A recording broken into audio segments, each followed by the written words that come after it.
How exciting. Oh, it's live. I see the live button. We are live. My first LinkedIn live. Oh, and this is going to be a good one. This is going to be a doozy. This is going to be a Well, doozy, Latrice. thank you. Yeah. Yeah, I can't wait to get into conversation with you around this. And I know folks are going to be filtering in slowly but surely. And so I just want to say, I know that this is your first LinkedIn Live, so I'll take the reins just for like a second before Okay. handing them back off to you and just kind of share with folks, if you're here, we are so excited you're here. We can't see that you're here, but if you leave a comment and just say, hey, just say anything you want to say, then we can see you're here and feel your love and feel like we're all in the room together. So go ahead and drop a comment, whenever you're ready. So as you all do that, I have the honor of introducing my friend, the woman of the hour, the queen of nonprofit leadership and culture transformation and all the amazing things, LaTresse Snead. So I'm going to introduce you. So LaTresse is the founder and the CEO of Bonsai Leadership Group, which she founded after spending 20 years as a nonprofit executive in some of the nation's most well-known organizations. And during that time and after, LaTresse has built a reputation for being bold, authentic, and always being willing to use her voice to create nonprofit workplaces that actually work for everyone. So if you are here, oh, I see all the comments. I don't know if you're seeing them, LaTresse. If I'm go ahead not and seeing them. click comments over to the right. You, Hey, hey, Keisha. Hey, Angel. Hey, Raj, Jennifer, Selena, Renee. so many friends, so many friends. So if you don't know, if you didn't see her announcement this morning, now you know that LaTresse's brand new book, When Black Women Rise, is coming out soon. And where that is where she's going to be recalling how she drew inspiration from nature, from the trees around her, to rise above life's challenges. Many of the same challenges that her clients now seek coaching for. Right. And so in that book, using her own experiences, she is going to show readers how to use their own voices fearlessly, negotiate for what you need, build relationships that will serve you for years to come. And it's full of bonuses, reflection questions, coaching, inspiration, all the amazing things that you know LaTresse for. And that is what we are going to get into today as well. A healthy dose of inspiration and hearing more about the why behind this book. So, LaTresse, how are you feeling? How are you doing? I'm good. I'm good. It's a different feeling after working on this for a whole year. So Yeah. Yeah. It's like a baby is being born into the world, right? it is, and you don't know what to expect. You don't know how to take care of it or nurture it, but Mm. you just kind of learn going along the way. Yeah, and you have some really wonderful tools that you teach other people to take care of yourself in this process too, Mhm. Yes, yes. No, it's been good. It's been almost therapeutic for me as well going through this book process. Yeah, 100%. And I want to ask you about that a little bit now. Mhm. So why now, right? Why now? Tell me why you decided now is the right time to publish your book. So you know what? I don't know if I ever even planned a right time for it. It was around this time last year. I was talking to a business coach named Nate, and Nate and I were talking, and he was thinking about, it was my first year of business, and we were thinking about different ways we could provide different resources to people without it always being one-on-one coaching. And so he suggested, YouTube. And I said, I don't like to look at myself online or hear my voice, that typical thing. And he says, well, what about a book? And I was like, I don't know about that either. And so we just kept on brainstorming different ideas. And I just kept coming back to what would it feel like to write a book? Maybe Mhm. that's a great way to share my story. So I don't know that it was necessarily a right time. It was just there, it was present. I was hearing a lot from my clients about different situations and issues that they were tackling that I've dealt with throughout my nonprofit career.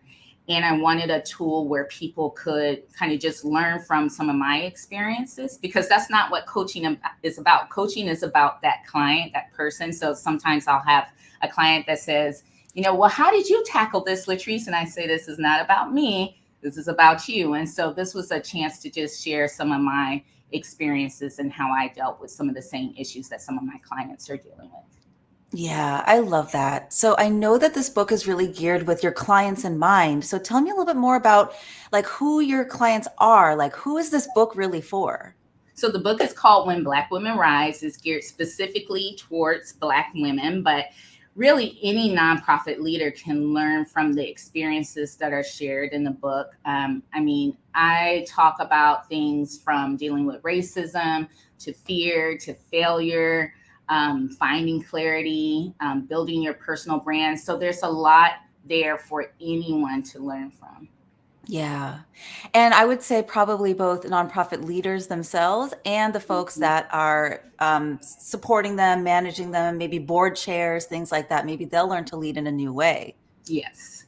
And I Yeah. think, emerging leaders Hmm. and people who are thinking about leadership, in their career, what would it take to start, building towards that? And what issues might I face? Yeah. Oh, I love that. I love that. And so, no better way to share those issues and those experiences than through stories, right? And so, Mm-hmm.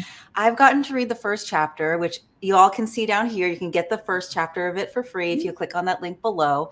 But, I've gotten to read the first chapter, which is so chock full of amazing stories. And I think my favorite story was you learning to stand up for yourself. Um, well, starting to use your voice in Mm-hmm. relation to your relative's mean parrot, who is named Mm-hmm. Happy, which is so Yep. funny to me. Um, what's one of your favorite stories from the book, and why? And why? So I would say chapter 4 had a lot of my favorite stories. And it was all about taking 2 steps back to go 4 steps forward. And Mm, while all of those times I just felt like, oh my gosh, this is not going to work, I'm giving up so much to try and move forward, it just kind of always worked out some sort of way. And so just going through that process of reliving some of those stories, I realized how, number one, how much I grew during those times. Um, I just keep going back to that chapter, reading it over and over.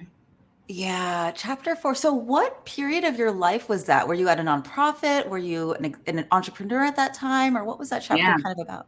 I was at 2 different nonprofits. I was working at Boys and Girls Clubs. It was the national organization in Atlanta. And I took the big chance to quit and go to school, back to school full time to get my master's degree. Um, and then I went back to the Boys and Girls Clubs of America, worked there again, and then left to become the executive director of Mothers Against Drunk Driving. During Mhm. that time, I also got married. I had a child. I mean, it was just a whole lot of things. Everything all at once. Everything Wow. all at once. Yes. Oh, I can't wait to read it. I can't Mhm. wait to read chapter 4. Well, the whole thing. So, moving forward a little bit to Mhm. kind of to now. So I know that the work you do now at Bonsai Leadership Group is all about, providing diverse executive recruitment services, Mhm. coaching the incoming leaders so that they can really lead to their strengths, all while consulting the board and the leadership at the nonprofit so that they can Mhm. transform their own culture to really allow that new leader to lead. So, Mhm. it's just like a win-win-win. But I know that that transformation is in part due to your own lived experience, your own journey. So tell me about how writing this book and creating this book has helped you sort of process those experiences and like further hone in Mhm. on the work that you want to do today. Woo. This is a big one. So when I decided to write a book, I was just like, I don't know how to write a book. I don't know where to start. I don't know how to write a book. And in fact, Tanya, you introduced me to Isabella Masucci. Yeah. And Isabella was so critical to this process. I don't know if she's in the room, but shout out to Isabella. She was my writing coach. So I know how to do a lot of things, but writing a book was not one of them. And she truly understands the art of storytelling. So she just helped me to identify stories that would resonate with readers. She also helped me craft the worksheets that are at the end of each chapter. I mean, I would have abandoned this idea a long time ago if it wasn't for Isabella. Writing a book is not for the weak. Um, so for a year, we met each other once a week. And once a week, she would like pull these stories out of me, just pulling these stories, and she would go deeper and deeper. And sometimes it was very emotional, and sometimes there were things that I didn't realize I had like truly had packed away and forgotten or wanted to forget.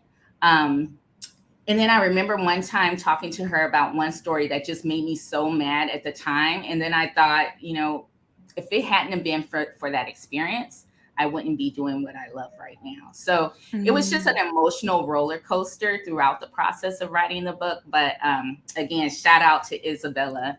She is the greatest writing coach ever, and I couldn't have done it without her.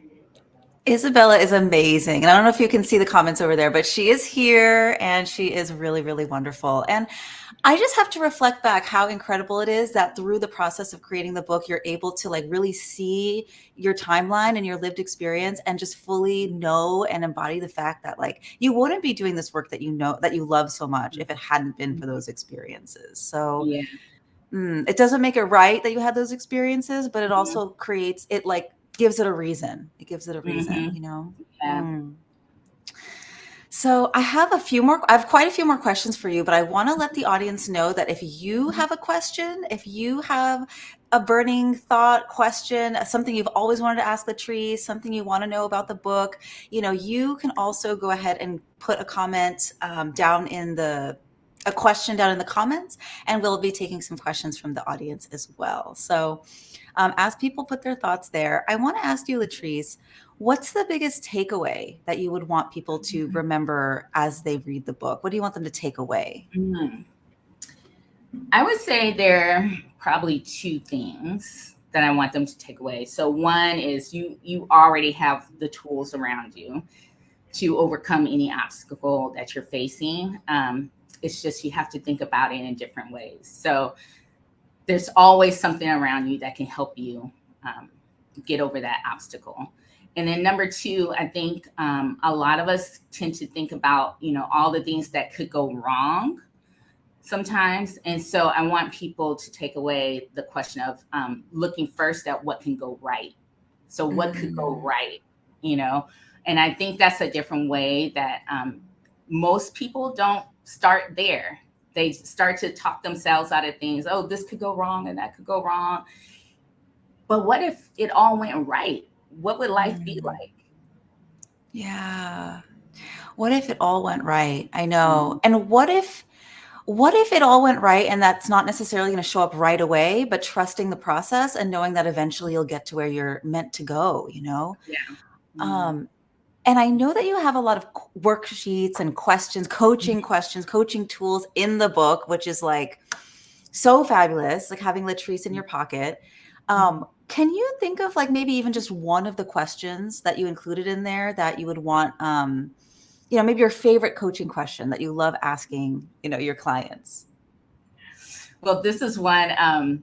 Keisha Harris, I know she's in the room also. She and I talk a lot. And sometimes we'll talk and I'll say, what does success look like? And she said, I knew you were going to ask that. You always ask that. And before we even had this conversation, I was already thinking about what success looks like. So that, starting from the end, if you could have everything, if everything looked perfect, what would it look like? Because if we know what the end result is, we can work backwards from there. Yeah. And you know what I love about that story you just shared about Keisha is that you're in her mind, you're in her brain, you've created a behavior change so that going forward, the first always there. Your voice is always there, even if you're not there, and that's the power of coaching and of having this book, right? Because yeah. So I want to ask you, what inspires you and keeps you going during the hard moments? Oh, none of this ish really matters. I don't know if I can say what I really want to say on LinkedIn, but I'll just say this ish does not matter. What really matters are the people who are around you, that love you, that want to be in your space and create joy and memories. That's what really matters. And so Yeah.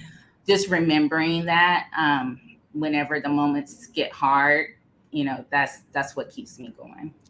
Yeah, absolutely. It's all about community. It's all about the Mm-hmm. relationships, Absolutely.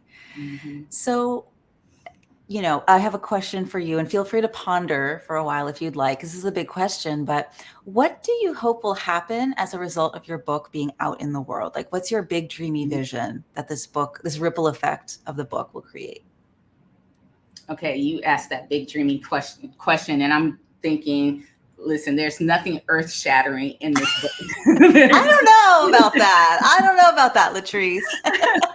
Well, and I say that because these are just my experiences. Yeah. I remember chatting with Isabella, trying to really even figure out the outline for the book. And I remember telling her, because I said, I want to do something that resonates with what I'm doing now around leadership, but I didn't really want to be a leadership expert. I'm no leadership expert, but I really wanted the book to be authentic to my own leadership journey. So, if this book just helps one person tackle an issue or problem or look at it a little bit differently, then I'll be happy.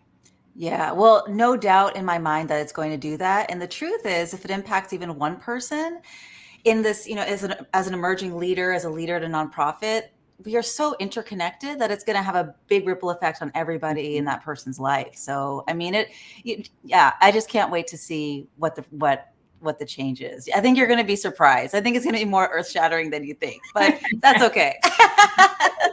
We'll see. Well, okay, so where can people find and get your book? When is it available? So the book is available on June 26th. You can go to LaTresseSnead.com/book. And then you can also download the first chapter of the book today. So you'll see that link for that on the screen. So yeah. Awesome. Awesome. How are you going to celebrate yourself once that book comes out? Oh, it's so funny because my brother, he put on my calendar this block of time. And I was like, what is this? What is this block of time? It was just blank. He was like, we're going to have a celebration. It's a book launch party. And so I don't know what they're planning, but on June 26th, I'll be spending it with my family. My mom, she is so funny. She's like, I'm not going to read the whole book. I don't want to remember some of the stuff in there.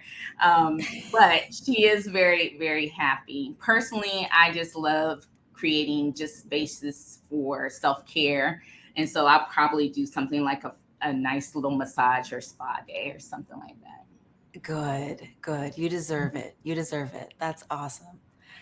So I want to bring it to the audience. I want to go ahead and see if anybody has questions for LaTresse. And in the meantime, I want to read out some of these fabulous comments that I don't know if you've seen.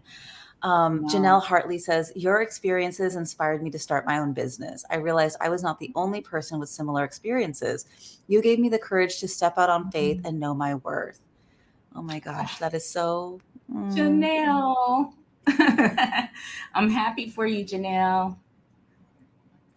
That makes me think of a question for you, Janelle. Is there anybody, I'm sure there are, and actually I remember reading about this in the first chapter of your book, who was that for you? Like, who did you look up to in terms of a mentor? I mean, maybe you have quite a few people that you looked up to, but who inspired you to live beyond an experience that, you are currently having? Gosh, there's been so many people along the way. Yeah. And a lot of them I talk about in the book. And sometimes it's not even just a person. It could just be a specific conversation or situation. For example, when you read the first chapter of the book, you'll note my relationship with my parents. And so just watching my mom in her marriage, I knew clearly from there, like what kind of person I wanted to be, I wanted to have my own money.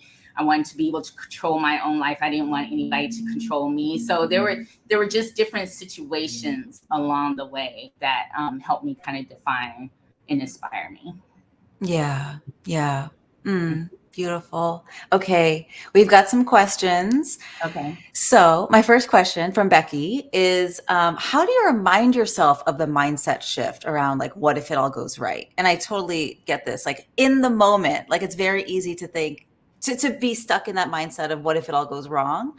So, yeah, how do you remind yourself of that shift? hmm I think sometimes you just have to take a moment to not feel like you have to make a decision right at that moment. But what Mhm. would it look like to take, the next 24 hours to think about it and to remember, okay, what questions should I ask myself? And maybe having a list of key questions that you always ask yourself when you get hung up on a decision or a life change, and making sure that you remember the first question should be what could possibly go right. Yeah. Yeah. And over time, it just gets integrated, it just gets embodied. So, that's so good. Yeah, and sometimes I still go, oh my gosh, no, that's not going to work, and then I have to remember, okay, if it does work though, what would that look like? And then I kind of excite myself all over again. Yeah, so you actually imagine what that might look like, hmm yeah, yeah, who you'd be working with, what things would look like, where you'd be in the Yeah, world, yeah. Or all that who kind of you stuff. won't be working with for some people.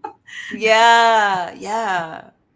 Okay, so another question from Bridget is, why did you write this book? Like, what was your intention of the book versus the services you offer as a coach at Bonsai Leadership? Yeah, I don't think I had any other intention in the beginning when I decided to write this book. At the beginning of this call, I mentioned just kind of going through that process of thinking through what this offering could be with my business coach. I think now, since it has evolved, my intentions have been more so to just share again, my experience in hopes that it can help someone else. Um, and really hold space. I get a lot of messages and emails from people just wanting to spend, can I spend 30 minutes of time with you? I want to ask you some questions. I want to pick your brain. I'm starting my career in nonprofits. What should I look for? And I think this is just a good resource to share. Yeah, absolutely. Mm-hmm. Absolutely. Ooh, okay, we've got a great question from Lauren, who asks, "Hey, Latrice, you mentioned not wanting to be on YouTube, but here we are on LinkedIn Live." True. So, what mindset shifts did you have to make to be visible to promote your book? It's getting over fear. It's always Mhm. getting over fear, and I've had to do that a lot. There was a time when I just did not like public speaking at all. It's still not the thing that I run and jump to and say, hey, let me be the public speaker and get on stage. But over time, I knew it was something that I would have to do in order to advance into my career. And so even with this today, it was like, well, if you want to promote the book and you want people to know about it, here are some of the things that you have to do. And I think part of overcoming fear is being really prepared. Mm. So for example, prior to this call last week, Tanya and I met, for what, 30 minutes, because I had never used LinkedIn Live. So she taught me about StreamYard. She taught me how to set up the background. We ran through what it looked like to, click live. And so that made me feel really, really comfortable. So I think anytime you are facing that fear, and there's something that you're not really totally excited to do, but you know that the impact may be great, how can you prepare yourself as much as possible so that you're more comfortable participating in that? So if I had to do YouTube, I could do it. It's not the first thing on my list, but I would become really prepared. Yeah. Yeah. I love that so much. I remember I used to be so terrified of public speaking. And hmm when I had to speak, because I used to be a nonprofit executive as well, I would literally go to wherever I needed to speak and get up in the podium hmm and speak to like an empty ballroom. And I just had to do that. So you're right. Being prepared is half the battle. hmm Yeah. Yeah. That was a great question. Okay, so we've got a few more questions here. So Sheridan asks, I know the majority of your work is focused on business leadership, but would this book apply to other audiences like parents or teachers, etc.? I think it could apply to anyone, depending on how you use it. I mean, some of the topics are around fear, failure, finding clarity, building your personal brand. I think a lot of that can apply to a lot of different audiences. Yeah.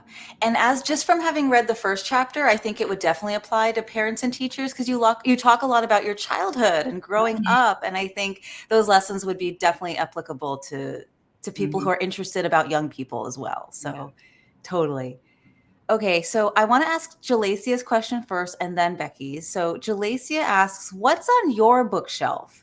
What texts, books, or writings are most influential to you? Oh my gosh. Every time this question comes up about what's on my bookshelf, I go, it's like picking your favorite child. Like in our home, in our home, we have a big bookshelf as soon as you come into our living room, and it's just full of books.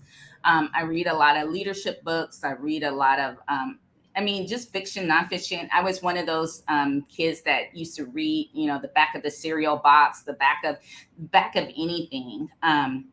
Now I wish I had more time to read, but um, one of the books that I think, especially applying to my career the most, was a book called The First 90 Days. Mm. I can't remember who wrote that, but it was about the first 90 days in a business, the first 90 days in a position, the first 90 days in a company. And it gave you kind of a roadmap of some of the things that you should do to strengthen your position, strengthen your outlook, assess next steps.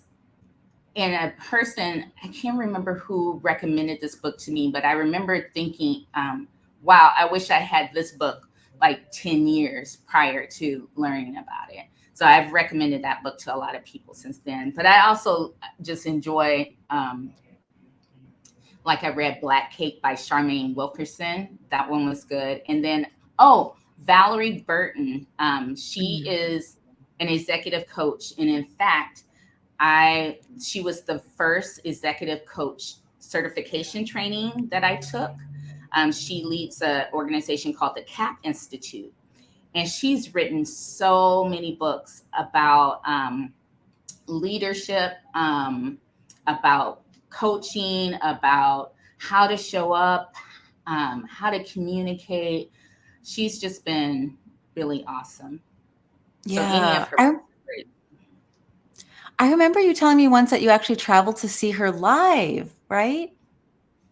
I did. Well, and it was, gosh, it was like over 20 years ago now. And I Wow. went with a friend from Atlanta to Savannah. A friend at the last minute asked me to go to this event with her. And she had written her first book, and she was speaking and she was sharing the book, and I bought the book. Didn't even think about it until 20 years later when I'm sitting in her coaching class, and I'm thinking, is this the same Valerie that was in Savannah many years ago? And so we had a little conversation about that, and that was indeed her. So it was a nice kind of around the world moment. Totally, totally, totally. Okay, we've got a question from Jennifer Johnson. So I'm going to ask that, and then I'm going to close with one final question after that. So, so Jennifer asks, how did you balance your work and passions and time with your family to create this book? And so that's question one. And then two is, did you have to face imposter syndrome at all throughout the process? Yeah.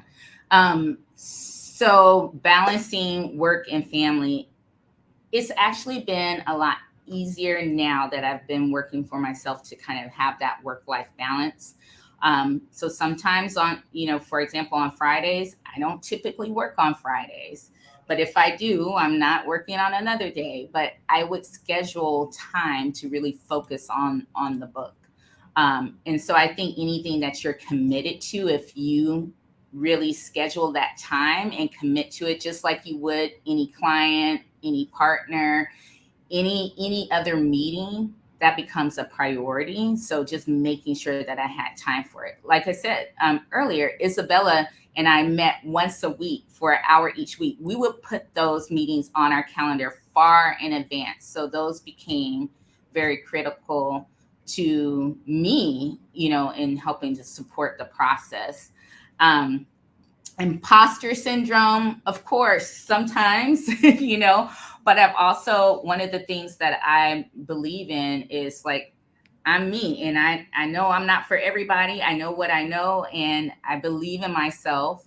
And so sometimes you just have to say, I was meant to be here. And sometimes reading over some of the chapters in the book, it's almost like I was reading someone else. It's like, oh yeah, I remember going through that. Like, okay, that makes sense now. So, there is a little imposter syndrome, but I think if anything right now, it's just like the anxiety of like, I'm sharing this with so many other people. I remember when a couple of my closest friends in my circle read the first chapter, and so many people were like, oh my gosh, I didn't know this about you or that about you. And then so thinking about, okay, well, what would that former coworker think, or what would that client think, or but it's my story, and that's what I wanted it to be, just an authentic story. Yeah, absolutely. And that's the thing about stories. Nobody can argue with your story, and it's going to provide so much insight and inspiration to so many other people. So with that, I want to ask you one last question, and it's actually from Becky. And it's from all of us, because the question is, how can we support your work moving forward? How can your audience support your work moving forward? Buy the book. Mm-hmm. So it'll be out on June 26th. So definitely buy the book, share it with others. And if you feel compelled to, write a review as well. But I've been getting like little texts and little messages. I love those also. So, it's just nice hearing from my network. I'm glad you said that, because as creators, authors, people who are thinking out loud in public, so often we put something out into the world, and really we're never going to know the full impact of that, because there's so many people who are touched by it. It changes their lives in some way. And, we can't always respond to every single thing, but I'm so glad you said that, because I would love everybody here, once you read that first chapter of the book, which you can get at that link below, let LaTresse know what you think, let LaTresse know what you think. I know that'll be a wonderful thing. I mean, I'm just still thinking about Janelle's comment. I mean, we had that conversation so many moons ago, and to just hear the follow-up in terms of how she's doing, and those are the kind of stories that really warm my heart. So Yeah, absolutely. Absolutely. Well, I would say if anybody else has a question, go ahead and drop it. And maybe LaTresse, you can kind of check out the comments afterwards and respond there. But for now, I just can't say how excited and proud and thrilled I am that you are launching this baby, this book out into the world. And how did you feel about your first LinkedIn Live? That's another accomplishment. it was great. Thank you, Tanya, for making me so comfortable and making sure that I knew what to expect. I had a quick little text message from someone right before this saying, how do I even see this LinkedIn Live? And I said, I don't know. I need to ask Tanya. So thank you for everything, Tanya. You have been so wonderful, so great. And I couldn't have thought of another partner that I would want sharing this conversation with me. Oh, you're so welcome. And like I said before, it's totally my honor. It is totally my honor. And just so you know, and so everyone in the audience knows, if you ever want to come and watch this again, if you miss something, this will just be living on LaTresse's LinkedIn forever. So you can always go back and watch this in the future too. Yeah. And with that, any last closing thoughts, or do you feel complete? I feel complete. Just thank you, everyone, for joining. Thank you for your support, the messages. It's been great. And I look forward to hearing your feedback. Yeah, absolutely. And look at all these comments coming in. This is Well, great. good, good, good, good. Thanks for having this time, LaTresse, and congratulations again. Thank you, Tanya. Thank you, everyone.